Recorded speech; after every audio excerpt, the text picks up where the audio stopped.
El último mensaje que quiero compartirles hoy día es bien personal y bien particular y espero que pueda hablar a cada uno de nosotros. Para poder introducirle este tema, quiero contarle una historia. Mi esposa, para los que no saben, ella es azafata, pero cuando comenzó a trabajar, ella trabajó en un banco.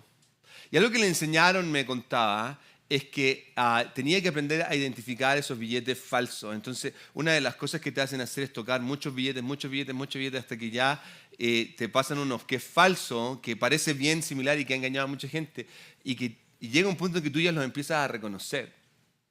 De hecho, lo que me llevó a recordar un video que vi hace un tiempo atrás donde un joyero está sentado y le traen un reloj muy caro y le dicen, hey, ¿cuánto me darías por este reloj? Y él lo mira y dice, es falso. No, no es falso. ¿Cómo que dice que es falso? Si yo pagué tal cantidad de dinero. No, es falso.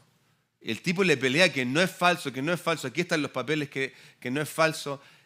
Y él le dice, te apuesto $1000 a que es falso. Y si el que pierde, lo vamos a entregar como premio para nuestros espectadores de YouTube. Ok.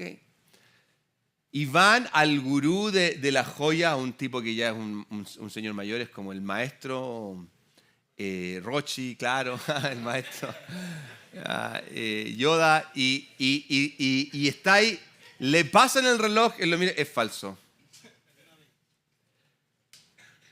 Y en el fondo tiene que ver con un principio bien fundamental esto, ¿ok? ¿Por qué esto se da? Y lo puse de esta manera, y el principio es este. Debo conocer muy bien el verdadero para darme cuenta del falso. Interesante, ¿eh? Esto era lo que, en este caso, a mi esposa en el banco le enseñaron a hacer, a poder manipular una cantidad de billetes al punto de que ella, en el minuto en que tocara un billete falso, algo pasara en su cerebro.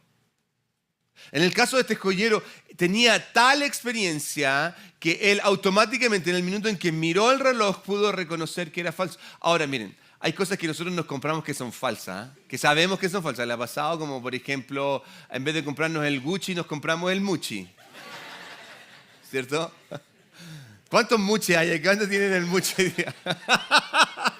En vez de comprarnos el Nike, nos compramos el Psyche. Cualquiera, pero porque es como más barato, claro, y aparece como que si fuera igual, pero no es lo mismo, pero es igual, ¿cierto? Todos lo hemos hecho. Ahora, pero otra cosa es cuando nos venden un producto que es falso y nosotros caemos pensando que es falso. Imagínense el hombre que llevó su reloj y que pagó un montón de dinero por un producto que era falso. Esto nos pasa muchas veces. Quizás te han llamado por teléfono y esos indios han escuchado y te hablan en inglés y tú, ¿what? ¿De qué parte me está llamando? Ahora, aquí está el punto, que en ocasiones algo que nos sucede, y esto le pasó a alguien en particular, es que nosotros no reconocemos el engaño de otros. Me acuerdo un pastor que conocí, me cuenta que su hija una vez le hicieron estas llamadas telefónicas y ella cayó en la trampa, entregó más de $3000 y se dio cuenta que era una estafa. Ahora, miren, las cosas materiales en ocasiones se pueden recuperar, duelen bastante, pero quizás el daño no es tan grande como cuando pueden ser cosas espirituales. Cuando el engaño es un engaño espiritual, y aquí, escúcheme bien, en este mundo del que yo me muevo hay muchísimo. Como diría un buen argentino, chantas hay en todas partes. Esto es algo que sucede muchísimo. Se levantan personas con ideas falsas, ¿ok? Con mensajes que suenan dulce, pero terminan con un final amargo. Y la realidad es que lo único que estas personas hacen al final del día es engañar y destruir. Esto es terrible. Y miren, nosotros estamos en este tema de la ética y estamos hablando de la ética cristiana. Y aquí es el punto particular en donde nosotros tenemos que entender, porque mire, la ética es esto. La ética es una rama de la filosofía que se ocupa del estudio de la moral. De lo que es, ¿qué? Correcto e incorrecto. de lo que es bueno o malo, justo o injusto. Entonces aquí es donde yo tengo que aprender a levantarme y observar. Y observar aquello que yo puedo aprender a identificar que es correcto o incorrecto, bueno o malo, justo o injusto. Miren, hay una situación bien particular que se da a Pablo, está en la ciudad de Éfeso, y esto quedó plasmado en el libro de los Hechos, cuando está, después de 3 años de haber estado con ellos, al irse de la ciudad de Éfeso, él les dice lo siguiente en Hechos capítulo 20, versículo 29. Sé que después de mi partida entrarán en medio de ustedes lobos feroces que procuran acabar con el rebaño. Es fuerte lo que está diciendo. Van a entrar a este grupo de personas, lobos feroces, que lo único que quieren es destruir. Aún entre ustedes mismos se levantarán algunos que enseñarán falsedades para arrastrar a los discípulos que los sigan. Así que estén alerta. Son fuertes las palabras. Son fuertes porque en el fondo causan un concepto en donde nos hace observar que hasta el día de hoy esto sucede constantemente. Individuos que se levantan dentro de congregaciones, líderes espirituales a los cuales muchas veces nosotros admiramos, pero que al final del día lo que son es que son destructores de la fe.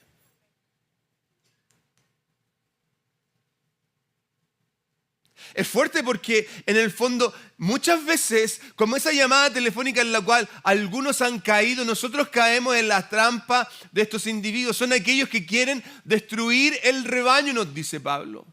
Y para entender esto hay que entender que el rebaño somos cada uno de nosotros. Jesús dijo, yo soy el buen pastor. Y si Dios, Jesús, es el buen pastor, nosotros somos las ovejas. Y en este grupo de ovejas se van a levantar individuos que van a querer traer un mensaje y apartarnos del rebaño de Dios. Y la pregunta que yo hago es esta: ¿cómo me puedo alejar de la verdad? ¿Cómo yo puedo llegar a un punto en donde yo creo que estoy sólido, que estoy seguro y me alejo de la verdad? Porque miren, hay ocasiones en que yo siento que nos sentimos como invencibles cuando se trata de la fe. No, yo estoy bien. Y en el fondo, Pablo mismo dice, el que se siente seguro cuida que no caiga. Pero mi punto particular es, ¿cómo me puedo alejar de la verdad? Y la realidad es esta: con una mentira disfrazada de verdad. Y esto es algo que, si no todos, la mayoría de nosotros conocemos porque es algo que hemos hecho. Cuando mentimos, disfrazamos una mentira de verdad. Quizás vamos a dar algunos detalles que pueden ser verdad, pero el centro de la idea es una mentira. Ahora, en el Evangelio, esto también puede suceder. Y aquí es donde nosotros tenemos que aprender a identificar el falso del verdadero. Porque se van a levantar individuos. Se van a levantar individuos. Y van a haber personas que los van a seguir.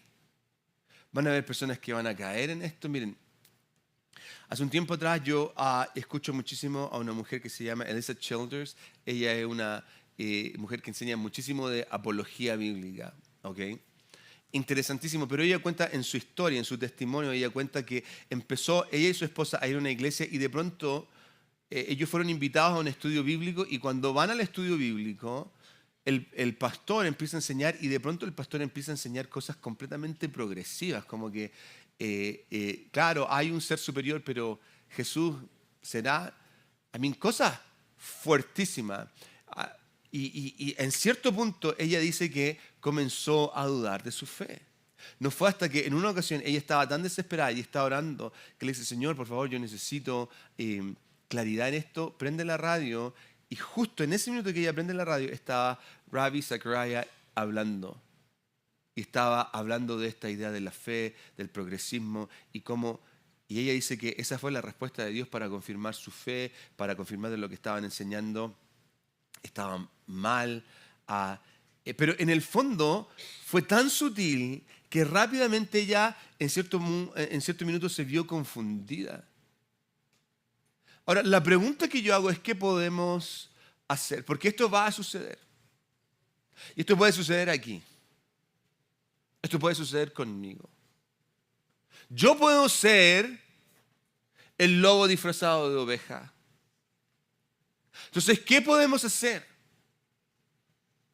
Y aquí quiero tomar las últimas palabras que Pablo da en el libro de Romanos, en donde él va a dar ciertas instrucciones. Y él dice lo siguiente en el capítulo 16, versículo 17. Les ruego, hermanos, que se cuiden de los que causan divisiones y dificultades y van en contra de lo que a ustedes se les ha enseñado. Apártense de ellos. Y aquí, en esta primera parte, yo siento que algo que me sucede a mí y que me pasó a mí en el principio es que caí en esta idea de confundir lo que Pablo está diciendo con una referencia a individuos que les gusta armar conflictos en la iglesia, que de hecho hay muchísimos. Dígame el que le gusta armar conflictos, a ver. Entonces, creo que la idea no es esa, y voy a argumentar que no es esa, ¿ok? Porque lo que él está hablando es algo particular y específico. Y fíjense que él nos está diciendo, les ruego, hermanos, que se cuiden. Y aquí es donde nosotros tenemos que ponernos el gorro del investigador y preguntarnos, ¿qué es aquello que nos tenemos que cuidar? ¿De qué nos tenemos que cuidar? Y si analizamos el contexto de lo que está sucediendo aquí, Pablo está hablando de una cuestión bien particular. Durante este tiempo, habían muchísimos falsos maestros. Unos con ideas completamente fuera del lugar, ¿ok? Pero habían otros que tenían ideas que podían ser similares, pero en el fondo eran falsas. Y miren, Pablo habla muchísimo de esto, pero en términos generales eran mentiras disfrazadas de verdad. Por ejemplo, les voy a dar algunos de estos ejemplos. Había ciertos grupos que decían que el Mesías, veían el Mesías como un líder político. Claro, Jesús es rey, él vino, murió y resucitó, pero él es el líder político porque los judíos pensaban de esta manera. Entonces esta idea estaba tan arraigada que ellos decían, ok, ya se cumplió el tiempo, Jesús vino, resucitó, ahora tenemos que ir y pelear contra Roma. Y de hecho Pablo habla de esto en el capítulo 13. Él dice que nosotros tenemos que someternos a toda autoridad. Y es como, ¿por qué? Porque había mucha gente que pensaba que había que ir y pelear en contra del gobierno. Había que pelear en contra de Maduro, por ejemplo. Si me quiere argumentar, venga los días martes a 6:30 de la mañana y ahí yo le puedo dar cualquier respuesta referente si podemos o no podemos, ¿ok? Otra cosa que había un grupo que decía salvación por obra. Tú eres salvo, claro, y Jesús murió y resucitó, pero hay algo que tienes que hacer, tienes que circuncidarte, tienes que seguir la ley de Moisés. Había otro grupo que hablaba, por ejemplo, de lo que era la negación de la resurrección. No, es imposible que Jesús haya resucitado. Si él era un buen maestro, esto lo escuchamos muchísimo hoy día. Y habían otros grupos que eran literalmente ya paganismo, en donde eran otras religiones que tenían otra posición, donde había idolatría, donde habían sacrificios, donde habían templos que se hacían orgías increíbles, en términos generales, completamente apartados del Evangelio. Pero cada una de estas tenía el potencial, y escúchame bien, tenía el potencial de entrar a la iglesia y empezar a transformarla. De hecho, por ejemplo, si usted lee la carta de los Gálatas, la carta de los Gálatas es una carta donde Pablo es un Pablo tremendamente violento. Desde el comienzo le dice, ustedes tontos, ¿cómo se apartaron tan rápido de la verdad? Y lo que pasa es que para Pablo este concepto era muy, muy importante, porque muchas veces la línea es tremendamente delgada, pero el final no es el mismo. ¿Me explico, no? Entonces, él está diciendo, tengan cuidado, sáquenlos de la iglesia, apártenlos de la iglesia. Y continúa, en el versículo 18 dice, tales individuos no sirven a Cristo, a nuestro Señor, sino sus propios deseos. Con palabras suaves y lisonjeras engañan a individuos, con palabras suaves y atractivas. Eso es lo que está tratando de decir. Con palabras que dan como una idea de, wow, esto no es tan malo. Y hay varias características que Pablo nos da de este tipo de personas.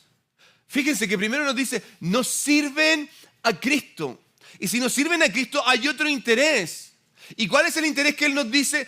Son sus propios deseos. Y además de eso, él nos está diciendo que este grupo de personas utiliza palabras que suenan atractivas, que llaman la atención, que me hacen sentir bien. Pero para mí, la parte que es más trascendental es que esta gente están dentro de la iglesia. No es personas que vienen de afuera. Sus palabras son atractivas, sus palabras nos hacen sentir bien. Muchas veces incluso, en ocasiones nos van a confrontar, pero al final del día, lo que estas personas hacen, es que sirven sus propios deseos. Y miren, y cuando nos encontramos en una situación como esta, lo que nos va a pasar es que le abrimos, en este caso, las puertas de nuestro corazón donde pueden plantar semillas de destrucción. Yo le abro la puerta de mi corazón y comienzo a dejar que entre una palabra que quizás no es la correcta y esta palabra va a empezar a crecer y yo voy a caer en una idea que es incorrecta. Voy a empezar a hacer cosas, qué sé yo, en cierto minuto, a sentar a las mujeres en un lado y a los hombres en el otro. A decirle a este que tiene que hacer lo siguiente y este otro que tiene que hacer lo otro. Les recomiendo que vea un documental. Es fuerte, es duro, que está en Netflix, se llama La Luz del Mundo. Véalo. Hay gente que es tan mala como yo y hace cosas terribles. Mire, Pablo, de hecho, él advierte de esto a Timoteo. Al final de su ministerio, Pablo le dice a Timoteo unas palabras que quizá usted las ha escuchado. Él dice en 2 de Timoteo 4:3, porque llegará el tiempo que no van a tolerar la sana doctrina, la gente, sino que llevados por sus propios deseos, se rodearán de maestros que les digan las novelerías que quieren oír. Y aquí generalmente nos enfocamos en el grupo que les gusta escuchar, pero nos olvidamos de los maestros. Porque para que hayan personas, lo que esa gente anda buscando, que les digan las cosas que le hacen cosquillita en el oído, tienen que haber maestros que les gusta decirle a la gente lo que quieren oír. Y claro, como les decía, nos enfocamos en ese grupo de personas, pero nos olvidamos de los maestros y no ponemos atención muchas veces en lo que estoy dejando que entre a mi oído. Entonces, y hoy día hay tanto charlatán en el internet, Dios mío. Entonces, ¿cómo usted va a diferenciar? ¿Cómo va a saber usted si yo le estoy mintiendo? ¿O que lo estoy manipulando? O en otra manera, pongámoslo de este modo. ¿Cómo puedo identificar al destructor de rebaños? ¿Cómo puedo identificar que esa persona que está aquí parada, que esa persona que yo estoy viendo, tiene la intención única y exclusivamente de destruir lo que Dios quiere hacer? Y mire, hay algunos que los tenemos en altares en la casa. Hay algunos que dicen, ni me toques, hermano, porque... No. Vea el documental La Luz del Mundo. Ese es un ejemplo, pero entre nosotros los protestantes aquí pasa muchísimo. Y esta es la pregunta fundamental, porque aquí es donde más tenemos que ser capaces de crear un análisis serio. ¿Qué es el mensaje que me están entregando? Y miren, Pablo nos va a dar una clave aquí, en el versículo 19, él dice esto. Es cierto que ustedes viven en obediencia, le está diciendo a este grupo. Lo que es bien conocido de todos, y me agrada mucho, pero quiero que sean sagaces para el bien e inocentes para el mal. En términos generales, denle más énfasis a lo que es bueno y menos énfasis a lo que es malo. Pero aquí hay algo que me llama muchísimo la atención, que es la primera frase. Ustedes viven en obediencia.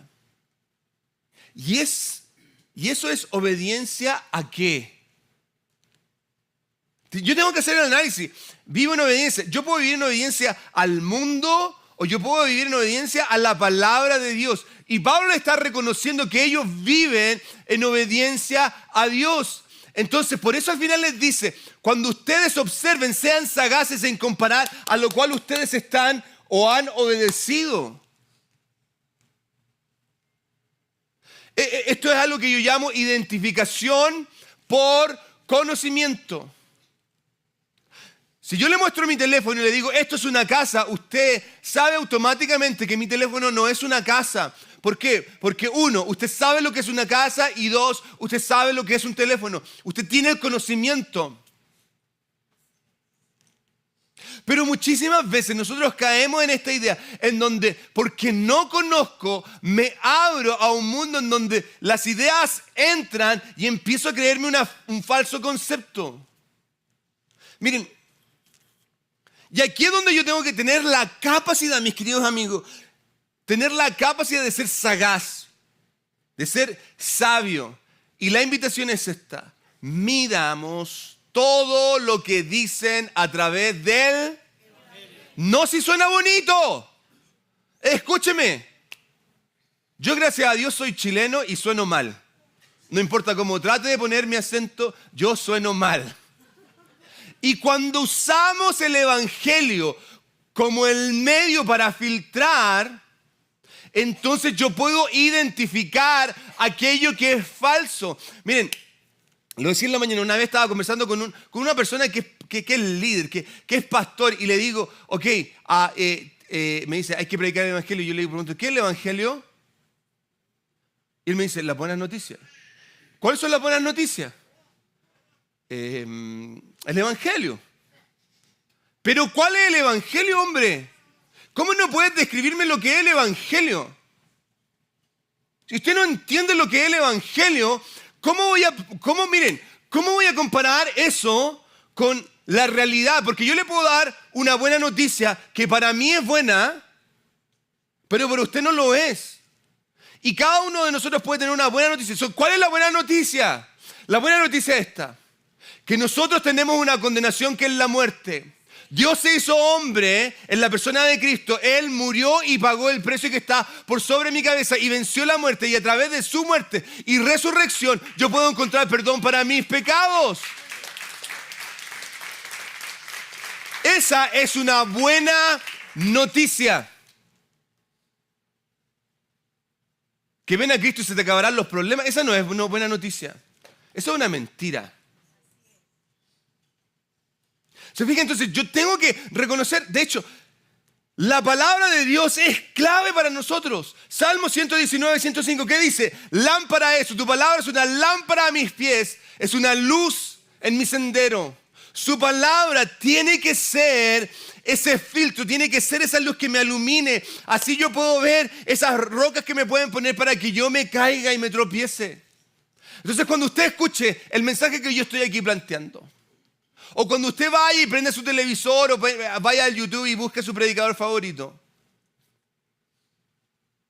que yo sé que la mayor parte del tiempo soy yo.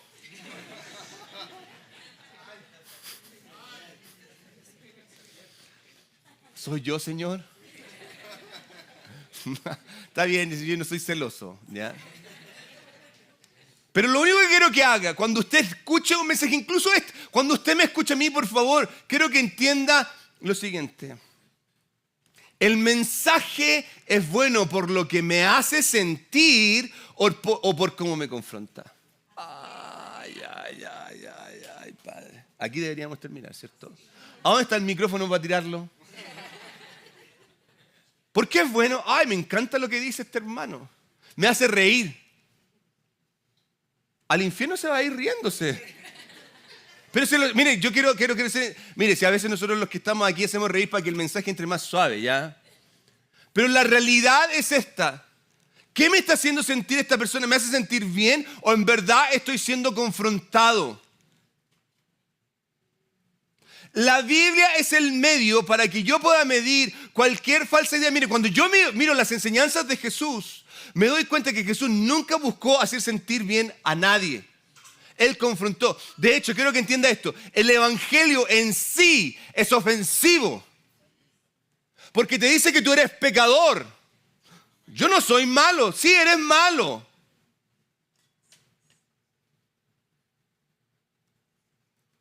Por eso, algo que es clave, y Pablo nos está diciendo que debemos ser sagaces en esto. ¿En qué?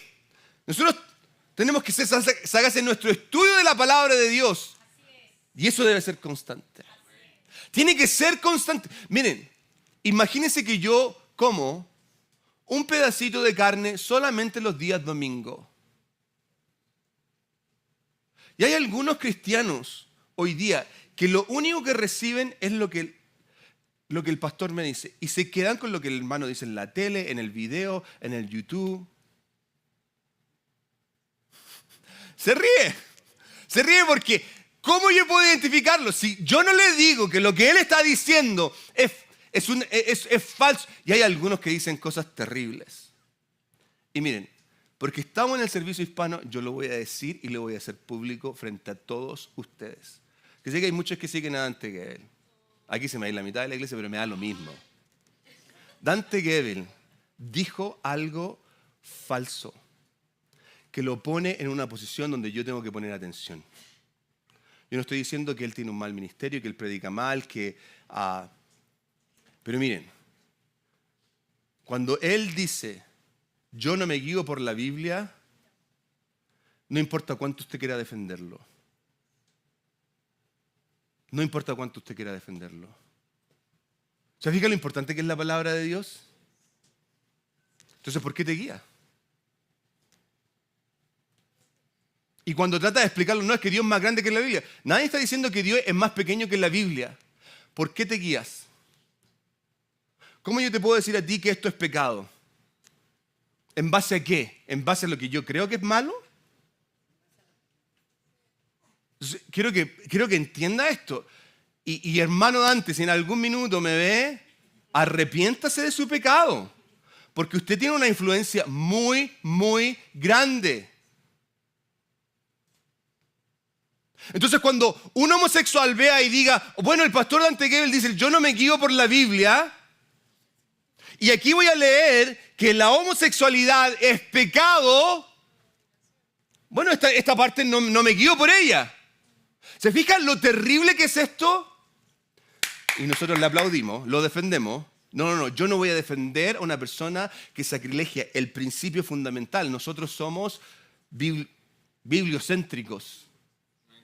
Ahora él dice, yo no adoro la Biblia, yo tampoco la adoro. Yo me guío por ella.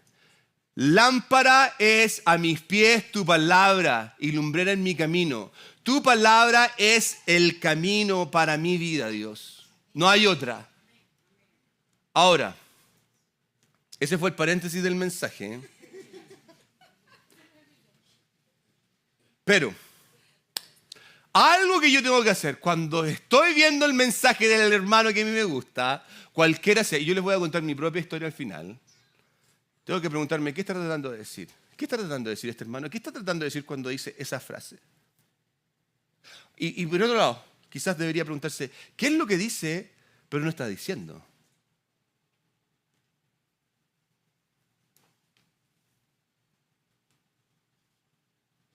Otra pregunta, ¿cómo lo que dice está extendiendo el reino de Dios?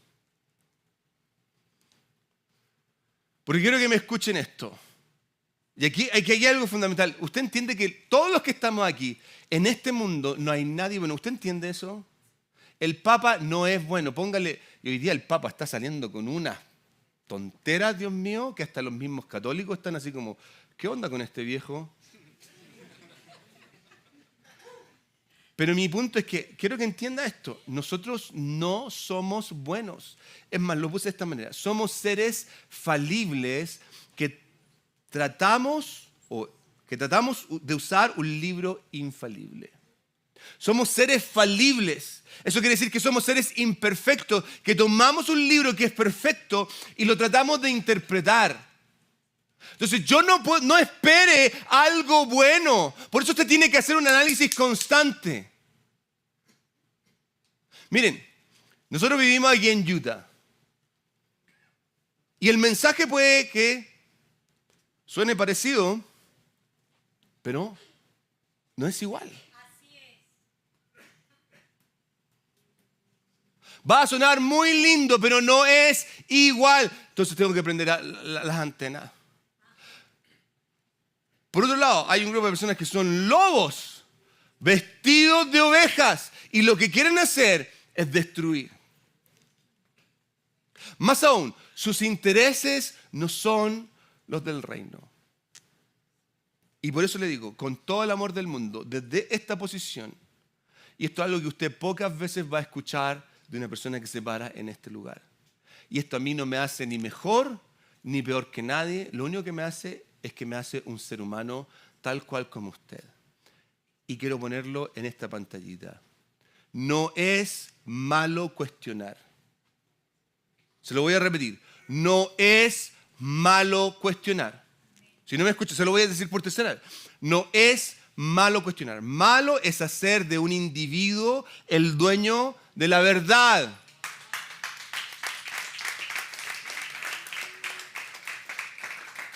Entonces, cuando usted esté, porque usted puede, y yo quiero que usted esté de desacuerdo conmigo. Claro, mire, no va a haber ningún pastor que le va a decir, no, a mí me encanta que me digan, no me gustó el mensaje de hoy día. No existe. Yo creo que a todos nos gusta que, por último, alguien nos diga, oye, qué bueno el mensaje de hoy día, ¿ya? Pero yo necesito que usted me diga, no estoy de acuerdo. Pero no me venga con... Es que a veces yo soy muy violento en mis palabras, Dios mío. El chileno que tengo adentro, que no lo tengo que matar, pero en fin. Lo que pasa es que, si usted va a venir, no me venga con tonteras. No. Lo que pasa es que yo creo que es distinto. Bueno, yo creo que... ¿Se fija? Yo creo distinto que tiene. ¿Quién tiene la razón? Tráigame argumentos sólidos que me hagan pensar. No, lo que pasa es que yo siento distinto. ¿Se fija? No pueden ser basados en sentimiento, en una idea. Hay otros que dicen esto. No, es que a mí en la iglesia que yo estaba me enseñaban distinto. ¿Ese es tu argumento? No. Por favor, seamos sabios. Seamos sabios en cómo argumentamos. Entonces yo voy a decir, mira, lo que pasa es que yo cuando analizo este pasaje me doy cuenta de que deme un argumento sólido que yo digo, wow, ok, no lo había visto de esa manera. Y quizás voy a hacer una... corrección desde mi posición. Yo, mire, no tengo problema a decir estoy equivocado. ¿Sabe por qué no tengo problema? Porque soy un ser humano falible. No soy infalible, soy falible. Me equivoco, cometo errores y me voy a equivocar muchas veces interpretando este libro infalible. Y los dejo con las palabras que se dan en el libro de Hechos, en un maravilloso texto fundamental de la iglesia de Berea.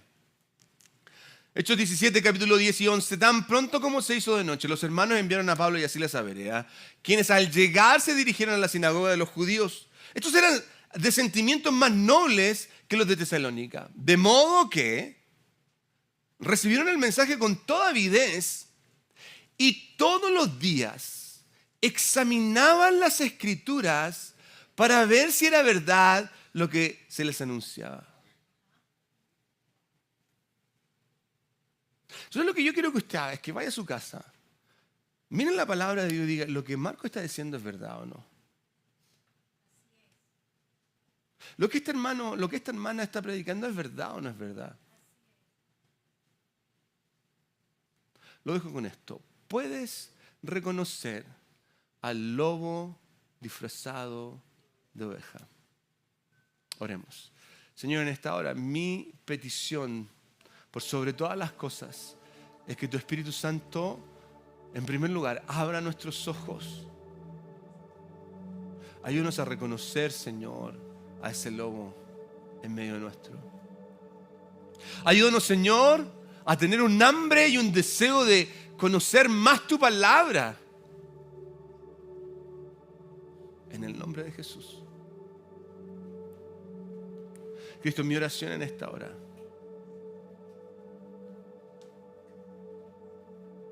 es que no nos aferremos a seres humanos falibles, sino que sea tu palabra, Señor, infalible, la que sea una lámpara a mis pies, una luz en mi sendero. Te doy gracias, Señor, porque podemos confiar en esa palabra maravillosa que fue entregada para nosotros, para conocerte, para guiarnos, para instruirnos, para corregirnos, para confrontarnos. Gracias, Señor. Te doy gracias por cada una de las personas que está aquí hoy, que tu Espíritu Santo y la bendición, la gracia de tu Espíritu pueda recaer sobre cada uno de nosotros, Señor, que el resto de este día sea bendecido. Bendice esta semana, Señor, los proyectos, las ideas que vienen. Al que está enfermo en necesidad, abre puertas, responde, Señor. En el nombre precioso de Jesús. Nos levantamos de este tiempo con la bendición del Padre, del Hijo y del Espíritu Santo. Amén y amén. ¡Hey! Un aplauso a Dios.